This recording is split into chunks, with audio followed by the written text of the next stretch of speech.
This morning in Back to School, we are helping make conversations with kids easier when it comes to drugs and alcohol, and it can be really tough.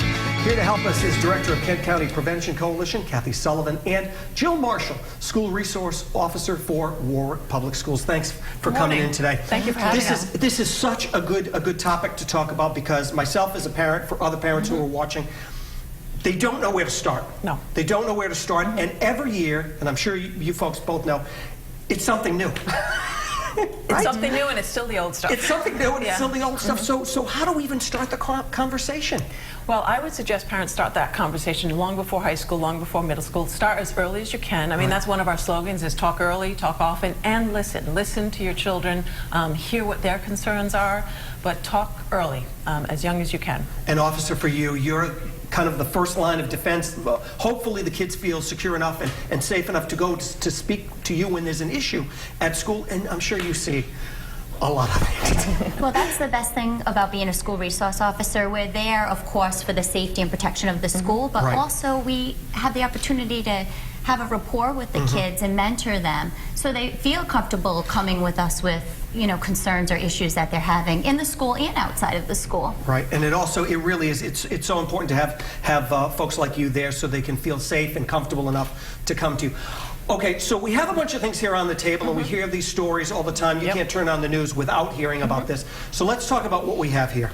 So we have a lot of vaping paraphernalia here. I mean, that's a big challenge for parents across the country right now. Young people have a lot of access to these materials. So this is basically, this is what's called a Juul product. This is one of the most commonly used products, but there's a lot of variation on them, as you can see here.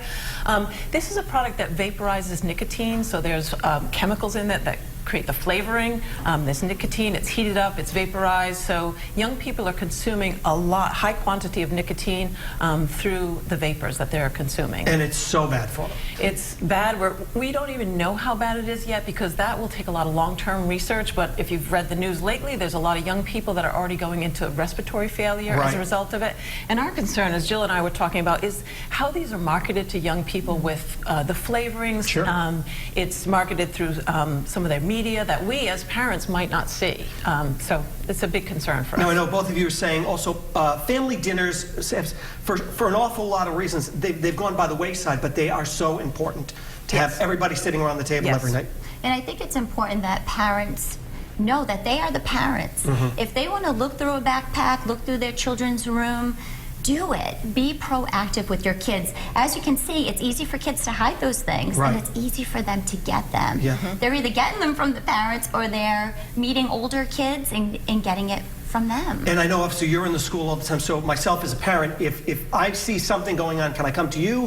How does the chain of command go? Absolutely, there really is none. If the child feels comfortable coming to me, I have an open door policy at every lunch. Please come see me.